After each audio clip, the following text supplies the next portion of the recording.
Cette semaine, à Église en sortie, on parle de l'initiation chrétienne en 2019 avec le prêtre et auteur François Jacques. On vous présente la première chronique des actualités de la rue de 2020 avec l'abbé Claude Paradis. Et on parle de la théologienne Marie-Thérèse Nadeau avec l'éditrice chez Mediapol, Sophie Brouillette.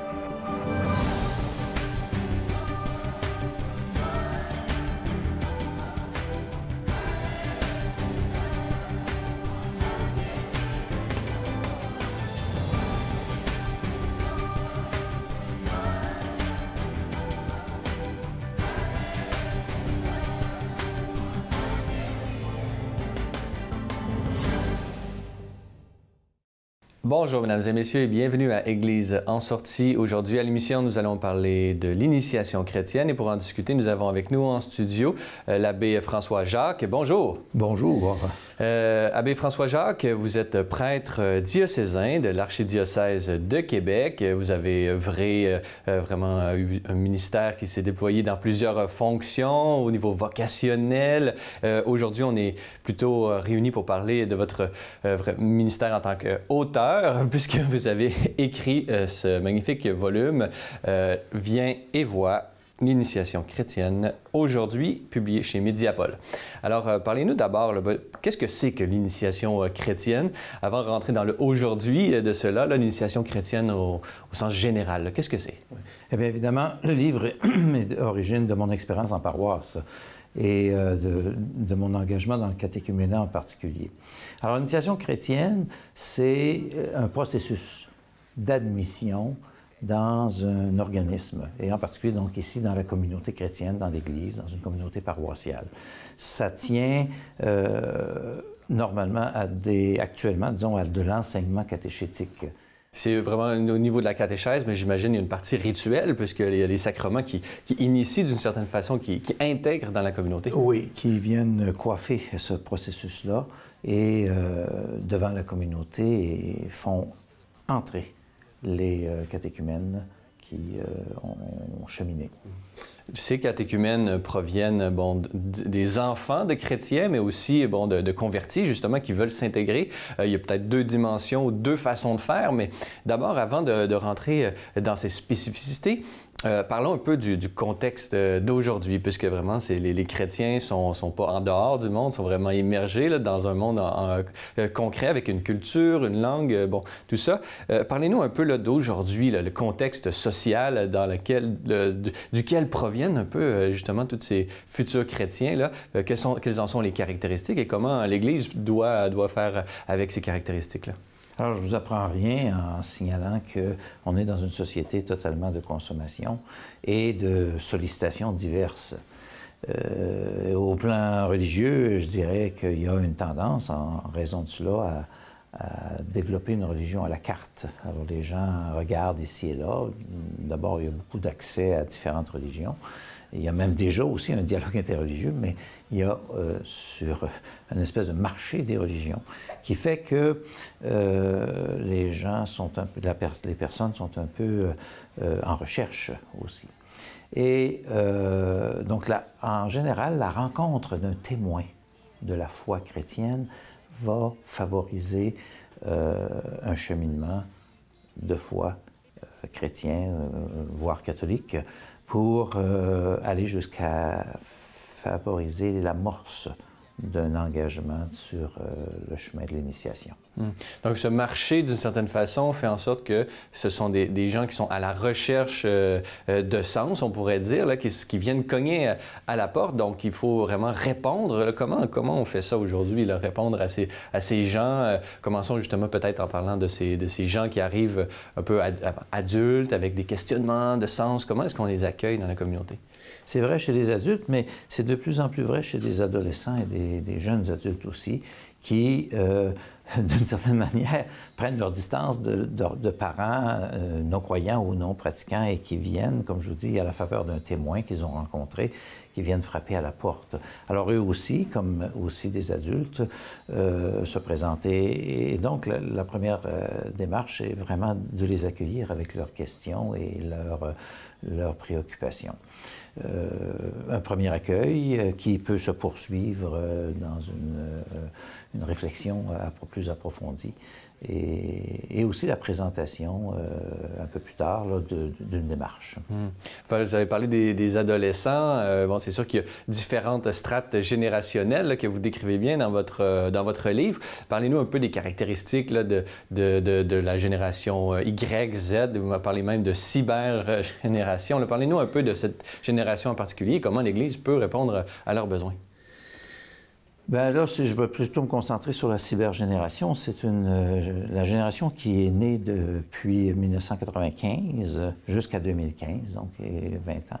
C'est une génération qui est née et qu'on connaît davantage parce qu'elle est née, on le voit, là, c'est plus évident, avec presque un téléphone intelligent, peut-être cellulaire d'abord, dans les mains, mais maintenant intelligent.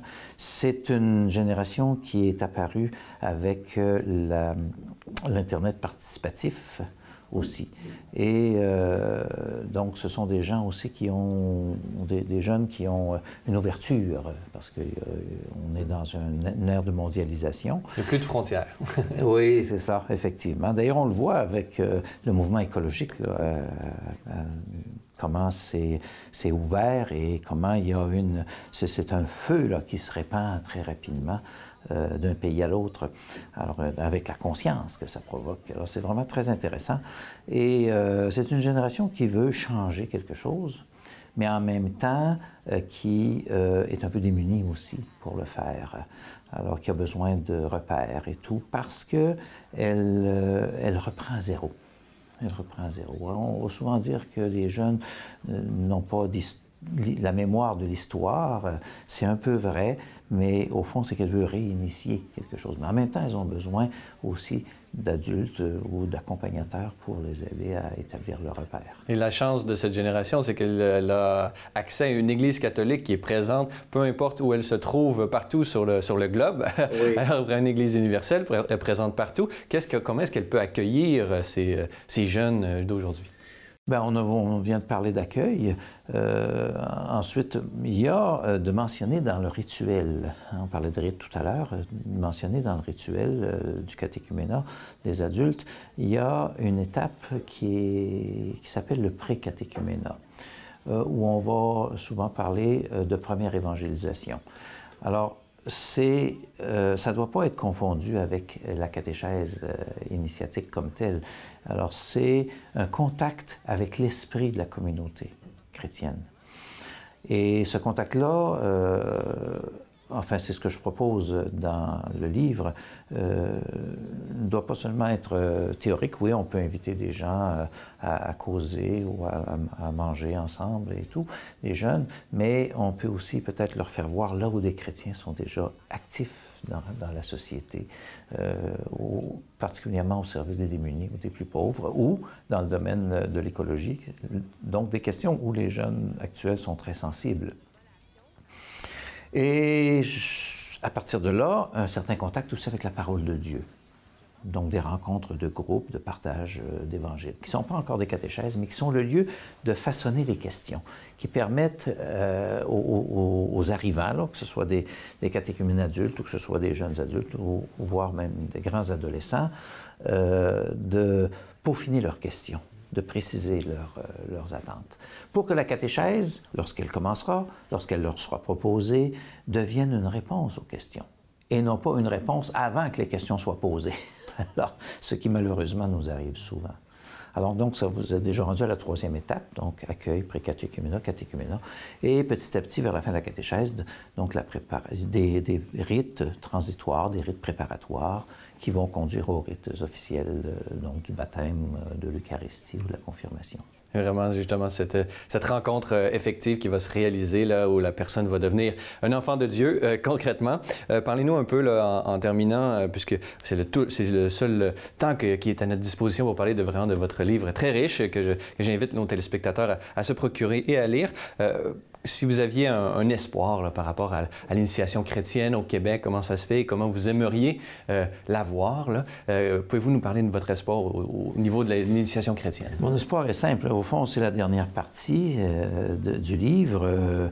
L'espoir, c'est d'initier à quelque chose, donc à une Église qui soit nouvelle et différente. Il ne s'agit pas de tout jeter ce qui existe présentement à l'eau, mais de construire à l'intérieur, de reconstruire, je dirais, une Église qui soit plus près des pauvres et qui soit un peu plus centrée sur les pauvres, comme le Christ l'a été.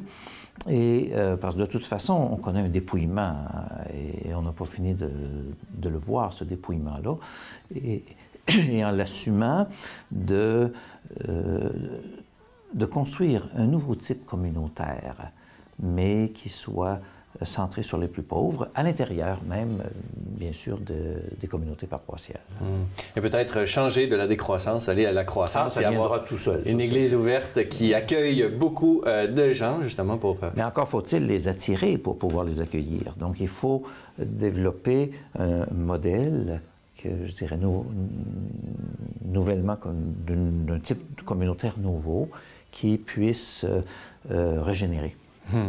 Régénérer de la force de ces gens qui vont venir dans cette belle Église que vous présentez dans sa dimension vraiment catéchétique et d'inspiration vraiment évangélique pour initier les gens à venir dans l'Église. Viens et vois, avec une préface signée du cardinal archevêque de Québec, Monseigneur Gérald Cyprien Lacroix, qui est votre évêque également, puisque vous êtes prêtre du diocèse de Québec. Alors, l'abbé François-Jacques, merci beaucoup d'avoir été avec nous. Ça me fait plaisir. De notre côté, on va aller voir une chronique des actualités de la rue avec l'abbé Claude Paradis. Alors bonjour et bienvenue à cette chronique des actualités de la rue. J'ai le goût ce matin de commencer par une page d'Évangile qui me fait rire et en même temps que j'aime beaucoup. C'est crever le toit pour un ami. Vous savez, hein, les 4 personnes qui brisent le toit de la synagogue pour faire descendre un paralysé, pour que Jésus puisse le remarquer et qu'il puisse le guérir. Alors, je trouve ça drôle en même temps, puis très beau. Je m'imagine aujourd'hui que quelqu'un percerait le toit d'une urgence et qui descendrait un patient par là. Ça ferait un petit peu les manchettes, hein? Alors, c'est ce que les 4 amis ont fait. Alors, c'est ça qui est merveilleux dans ces évangiles. C'est toujours l'entraide, le partage, le souci de l'autre aussi. Alors, c'est un peu cet évangile qui voulait nous rappeler, qui voulait nous dire justement ça, qu'on est toujours essayé d'être près des gens, être près du monde et être près de tous nos proches. Hein, nous, maintenant, je travaille en lien maintenant avec Campar. C'est une compagnie d'expédition et ils ont un véhicule qui est aménagé pour la rue. Alors, on est sorti avec eux dans le temps de Noël et ils nous ont dit que les journées où il fera froid, les journées où il fera moins 20 et plus, ils vont venir avec nous dans la rue et ils vont apporter, tout est arrangé dans cette roulotte, là. Il y a des bacs qui, après le mur, de bas, de mitaines, de foulards, de tucs, de vêtements chauds. Alors, tout est équipé au complet. Et on est aussi en lien avec Gordon Alimentation. On a fait un brunch à l'archevêché avec eux. Alors, imaginez-vous, ils avaient engagé 3 chefs cuisiniers de Montréal, 2 autobus, et les autobus allaient chercher les gens dans les refuges. Alors, ils allaient les chercher, ils les ramenaient ici, et après le brunch, ils pouvaient retourner où on les avait pris, dans le refuge où ils étaient. Alors, ça commence à grandir, Notre-Dame-de-la-Rue. Je trouve ça vraiment agréable. J'ai beaucoup de bénévoles, 30 bénévoles à peu près. Alors, ça grossit. Ça a commencé tout petit, ça commence à grossir. J'essaie de garder ça à taille humaine. Je ne veux pas que ça devienne trop gros parce que ça sera plus familial. Et ça, je ne veux pas que ça l'arrive. Parce que j'ai été l'adjoint de Pops, et Pops, à l'époque, me disait, c'est rendu trop gros, on n'a plus l'aspect familial, on n'a plus ce temps qu'on peut donner à l'autre parce qu'il y a trop de gens, il y a trop de monde. Alors, c'est ce qu'on essaie de faire, ou de ne pas faire, justement, de pas faire ça tellement gros, juste modéré, un jour à la fois, une personne à la fois. On a demandé à Mère Teresa comment vous faites pour aider autant de monde que ça. Et elle a répondu, j'aide une personne à la fois. Alors je vous demande des prières, je vous demande d'avoir une intention pour mes gens de la rue aussi. En ce temps de l'hiver, c'est froid, c'est vraiment pas agréable, les gens, c'est difficile pour eux. Après Noël, il y a toujours un petit petit down qui arrive, alors c'est un petit peu plus difficile. Alors je vous les confie à vous tous qui m'écoutez, on les confie à Dieu, bien sûr, on les confie à Marie, parce que j'ai appelé ça Notre-Dame de la rue. Alors j'ai une dévotion à Marie et j'ai fondé l'organisme à la journée de la visitation. Parce que c'est exactement ça que nous faisons. On va visiter les gens. C'est pas eux qui viennent nous voir, c'est nous qui allons les voir dehors, dans la rue. On s'assied sur le trottoir avec eux, on s'assoit dans une ruelle avec eux. Et c'est pas mal toujours ça que nous faisons. Nous sommes en visitation. Nous sommes toujours en mouvement, en route. On est toujours vers quelque chose et vers quelqu'un, qui est cette image du Christ. On ne le fait pas pour un gadget, hein? On le fait pour le Christ lui-même. Et on se veut et on se doit d'être une présence dans la rue pour tous ceux que nous pouvons voir. Et nous en envoyons énormément de plus en plus des gens en santé mentale. Alors ce sont eux que je vous recommande le plus. C'est des gens qui sont complètement démunis, à la rue. Ils ne prennent pas de médicaments, ils deviennent débalancés. Alors c'est vraiment difficile, même pour nous là, de les côtoyer, c'est difficile d'entrer en contact avec certains. Il y en a qui sont vraiment en déséquilibre psychologique, là, en psychose spirituelle. Alors les gens ont beaucoup de difficultés. Et moi, je termine cette chronique en vous bénissant tous. Et par le ministère de l'Église, je vous bénis. Au nom du Père, du Fils et du Saint-Esprit. Amen. Dans cette troisième partie d'émission, nous allons discuter de la théologienne Marie-Thérèse Nadeau. Et pour en parler, nous avons avec nous en studio Sophie Brouillette. Bonjour. Bonjour. Sophie Brouillet, vous êtes éditrice chez Mediapol, cette maison d'édition bien connue, et vous publiez beaucoup de livres dont on a l'occasion de parler ici même à l'émission avec différents auteurs. Malheureusement, on ne pourra discuter directement avec l'auteur Marie-Thérèse Nadeau puisqu'elle nous a quittés malheureusement l'année dernière, mais c'est également l'occasion de redécouvrir l'œuvre de cette théologienne de chez nous à travers ce livre, La foi joyeuse, les plus belles pages de Marie-Thérèse Nadeau. Ouais. Pouvez-vous d'abord, avant qu'on se lance dans sa pensée, peut-être nous faire une biographie là, de cette grande théologienne? Oui. Donc, Marie-Thérèse Nadeau, c'était avant tout une religieuse de la congrégation de Notre-Dame, qui remonte à Marguerite Bourgeois, toute une lignée de femmes remarquables jusqu'à aujourd'hui, et puis elle en est un bon exemple. Elle a été professeure puis doyenne du Collège universitaire dominicain à Ottawa, donc une carrière de théologienne très, très remplie. C'est une femme très dynamique, très généreuse et à chaque fois qu'elle donnait un cours, elle donnait des cours, on aura l'occasion d'en parler, mais sur des sujets très, très variés, à chaque fois, elle faisait ou presque là, un livre à partir du cours. Ce qui fait que, d'où l'idée de ce livre, La foi joyeuse, les plus belles pages de Marie-Thérèse Nadeau, un recueil qui donne un aperçu de son œuvre. Et puis, le titre vient du fait que c'était une femme pleinement accomplie, qui rayonnait énormément. On se souviendra d'elle pour son œuvre, mais aussi tous ceux qui l'ont connue vont se souvenir de sa personne. C'était vraiment une image de l'épanouissement qu'on peut trouver dans la foi, là, vraiment. Un auteur très prolifique.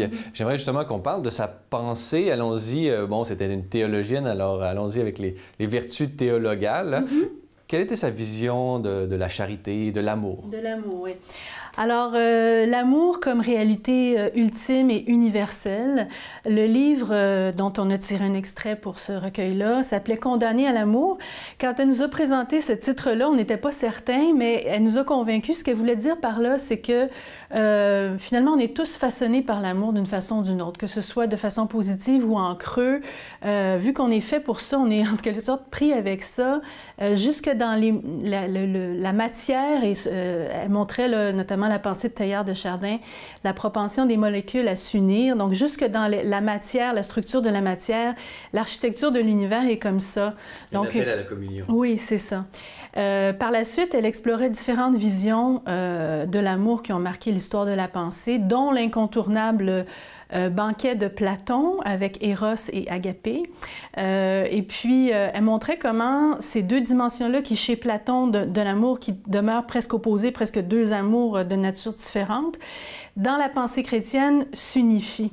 Bon, parce que, bon, évidemment, on est habitué de penser au Dieu chrétien comme amour agapé, bien sûr. Il nous aime d'un amour agapé. On oublie qu'il nous aime aussi d'un amour éros, d'un amour passionné, un amour de créateur. Et puis, dans le fait de donner sa vie, c'était pas juste un devoir, c'était un amour passionné pour l'humanité. Et elle montre comment, au fond, c'est pas deux amours qui s'opposent, c'est deux facettes d'un même mystère qui demandent à venir au secours l'une de l'autre et qui vont pas l'une sans l'autre. Agapé, c'est bien, mais il y a personne qui veut être aimé juste d'un amour de charité, ça suffit pas. Eros non plus, ça suffit pas parce que Eros finit par retomber sur lui-même, s'épuiser. Quand on prend l'autre simplement pour ce qu'il nous apporte, bien, on finit par le considérer comme un objet. Et un jour, on finit par plus rien trouver, comme on trouve plus rien, un objet, un jour. Alors que quand on tient les deux dimensions, bien, on continue de voir la personne comme une belle personne qui mérite d'être aimée pour elle-même, indépendamment de soi. Et de ce fait, ça nourrit l'amour éros aussi. Donc, voilà, en gros, c'est ça. Il y a beaucoup plus que ça, mais disons qu'on n'a pas... Qu'on peut approfondir cette question de l'amour dans ce livre dont vous avez mentionné, Condamné à l'amour. Allons-y avec l'espérance maintenant. L'espérance est une vertu très, très importante. Là. Alors, quelle était sa vision de l'espérance? OK. Alors, oui, Un besoin fou d'espérance, c'est le livre qu'elle a écrit là-dessus, qui est un de ses plus beaux, à mon avis. Bon, elle nous fait comprendre ce qu'est l'espérance en nous faisant comprendre aussi ce qu'elle n'est pas. Donc, pas une réalité seulement pour l'au-delà, comme si on était dans un corridor, puis un jour, il allait arriver quelque chose, mais d'ici là, c'est la vallée de larmes. Elle dit non, non, non. Quand on regarde bien la Bible, le salut s'accomplit dans l'histoire. Autant dans l'Ancien Testament, il y a des promesses qui sont réalisées que dans le Nouveau, où Jésus n'a de cesse de répondre, d'exaucer la prière. Il est lui-même l'accomplissement de toutes les prophéties de l'Ancien Testament. Oui, donc, il est déjà là, présent. C'est ça. Donc, elle dit, ça s'accomplit dans notre vie personnelle aussi. Pour peu qu'on se mobilise autour de la vertu d'espérance. Parce que l'autre chose qu'elle dit, c'est que ce n'est pas une vertu passive où on ne ferait qu'attendre. Les promesses se réalisent dans la mesure où on mise tout sur ces promesses-là. Elle a des pages très fortes où elle dit, au fond, l'espérance, ça existe. Pas pour les moments où tout va bien, mais pour les moments où on est dans des impasses, littéralement. Ça existe pour des situations désespérées où, en quelque sorte, c'est notre tour de répondre au silence de Dieu par notre foi en continuant à espérer. Justement, parlons-en de la foi. Quelle était sa vision de cette troisième vertu théologale? Oui. Alors, la foi, elle montre, elle parle des motifs de crédibilité de la foi chrétienne dans le livre « Croire, c'est vivre ». Dans l'extrait qu'on a retenu pour le recueil, elle parle davantage de la foi comme mode de connaissance, et c'est assez intéressant.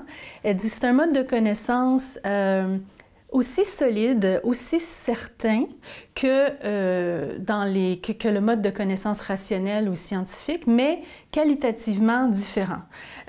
Pourquoi? Pour deux raisons, là, que j'ai retenues en tout cas. D'une part, Dieu nous précède, on ne saurait le mettre sous un microscope, évidemment, c'est beaucoup plus vaste, on baigne dans lui, d'une part. Et puis, d'autre part, c'est une personne. Donc, la connaissance qu'on en a s'apparente à la connaissance d'une personne. Et là encore, il n'y a jamais question de mettre quelqu'un sous un microscope pour détailler ses caractéristiques. On a une saisie de quelqu'un à travers une relation, d'une part, puis d'autre part, à travers le fait que la personne accepte de se révéler ou pas. Dans le cas des êtres humains, ça peut jouer des tours. Quelqu'un peut donner une fausse image de lui-même. Dans le cas de Dieu, ce qu'il nous dit, ça correspond à ce qu'il est. Ça nous permet d'accéder à un mode de connaissance supérieur qu'on n'aurait jamais découvert par nous-mêmes, donc tout aussi solide. Par contre, dit-elle, un certain doute n'est pas contradictoire avec la foi parce qu'on n'est pas dans le domaine des réalités justement scientifiques, on est dans le domaine du mystère qu'on n'a pas la satisfaction de comprendre complètement. Donc, il y a une tension qui est inhérente à la foi et qui n'est pas négative. C'est intéressant de le savoir aujourd'hui parce qu'on baigne tellement là-dedans aujourd'hui qu'on peut pas s'empêcher, quand on est croyant, de se poser des questions de nos jours. Parlez-nous un peu de... aujourd'hui, dans notre contexte actuel, pourquoi est-elle pertinente, Marie-Thérèse Nadeau, pour notre monde d'aujourd'hui? Je pense que ce qui est particulièrement intéressant, c'est qu'elle avait à cœur d'avoir une vision globale de la foi. C'était donc d'abord une religieuse. C'était pas le modèle de la théologienne qui allait creuser un sillon, faire avancer un domaine, ce qui est tout à fait légitime aussi, mais plutôt généraliste. Généraliste, elle avait à cœur, je pense qu'elle sentait l'urgence de présenter les différentes facettes de la foi. Donc, elle a beaucoup écrit et finalement, ce qu'elle a fait, c'est un genre de somme théologique qui est un genre littéraire qui a déjà été à la mode, qui l'est moins de nos jours. De nos jours, on a des différentes, que ce soit par des cours ou par des lectures, on a toujours quelques portes d'entrée ici et là, mais on n'a pas toujours une vision systématique de la foi chrétienne, ce qui a ses avantages aussi, parce qu'il y a des aspects de la foi qui sont plus difficiles pris isolément, tout se tient. Donc, elle parvient à donner une vision d'ensemble et de façon très accessible. Elle avait à cœur de parler aux croyants là, dans sa dimension existentielle, pas juste dans sa dimension spéculative. Donc, je pense que c'est vraiment quelqu'un pour aujourd'hui. Puis elle avait un excellent esprit de synthèse. Elle avait un instinct pour aller chercher les meilleurs auteurs et puis pour les mettre ensemble. Tout ça, elle puisait un peu partout, y compris là, dans la littérature profane, même que des fois, elle commençait par ça parce qu'elle savait bien qu'on ne commence pas par le magistère. Elle avait une syntonie avec la pensée de l'Église forte, mais elle avait à cœur de commencer par la vie, d'aller chercher un peu partout, puis de faire sa propre synthèse très vivante, très incarnée de ça. Donc, voilà. Très bien. Alors, juste pour ceux qui ça intéresse vraiment de se procurer ce livre qui est vraiment lui-même une synthèse, d'une certaine façon, de la pensée de Marie-Thérèse Nadeau, La foi joyeuse, les plus belles pages, publié chez Mediapol, dont vous êtes éditrice. Alors, Sophie Brouillet, merci beaucoup d'avoir été avec nous aujourd'hui. Ça me fait plaisir. Voilà, c'est tout pour aujourd'hui. N'hésitez pas, si vous avez des questions ou commentaires, vous pouvez m'écrire à l'adresse qui apparaît à l'écran. Revenez-nous la semaine prochaine pour un autre épisode d'Église en sortie.